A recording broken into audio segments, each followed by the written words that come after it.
Hello students, welcome to Hiba Max Study Time. HCF by long division method. இது வந்து tnpscல HCF and LCMனு கேட்பாங்க. So இதை ஸ்பீடாக நம்ம சால்வ் பண்ணுறதுக்கு முதல்ல பேஸ் நல்லா தெரிஞ்சுக்கிட்டா ஈஸியாக இருக்கும். ஃபஸ்ட் கொஷின் வந்து 318,504. இது ரெண்டுத்துக்கு இப்போ HCF எப்படி லாங் டிவிஷன் மெத்தடில் சால்வ் பண்ணலான்னு பார்க்கலாம்.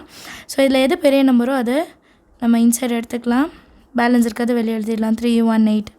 ஸோ 318 வந்து 500 விட கம்மி. ஸோ ஒன் டைமே நம்ம எடுத்துக்கலாம் இல்லையா. ஒன் டைம் எடுத்தால் 318 எழுதுவோம் மைனஸ். ஸோ இது 14 ஆகிடும், இது 49 ஆகிடும். 14ல் 8 மைனஸ் பண்ணும்போது 6, 8, 1, 186. இப்போ நெக்ஸ்ட் ஸ்டெப் நம்ம என்ன பண்ணணுன்னா, இப்போ ரிமைண்டர் இருக்குது பார்த்தீங்களா, அதால் இப்போ 308 இப்போ டிவைட் பண்ணணும். புரியுதுங்களா? இதை சால்வ் பண்ணி எனக்கு ஒரு ரிமைண்டர் கிடைக்கும். இந்த ரிமைண்டர் வச்சு இப்போ நம்ம எதால் டிவைட் பண்ணோம் அதை எடுத்துக்கணும். 318. 300 விட 100 கம்மி. So one time 186. 8 minus 6 2. 31 minus 18. இது 11 ஆகிடும், இது 2 ஆகிடும். ஸோ 132. இப்போ மறுபடியும் இது ரிமைண்டர் இருக்குது. ஸோ இதை எடுத்துகிட்டு 186 உள்ள எழுதிக்கலாம்.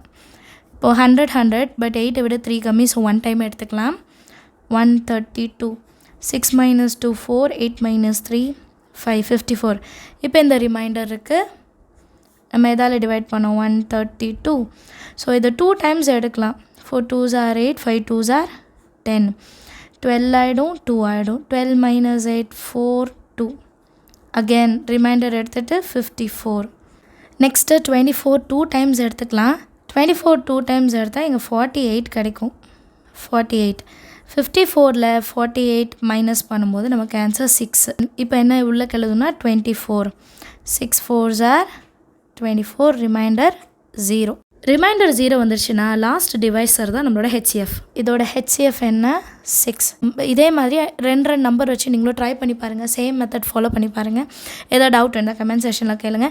அடுத்த வீடியோவில் HCF வந்து 3 நம்பருக்கு எப்படி கண்டுபிடிக்கிறதுன்னு பார்க்கலாம். தேங்க்யூ ஸோ மச் ஃபார் வாட்சிங்.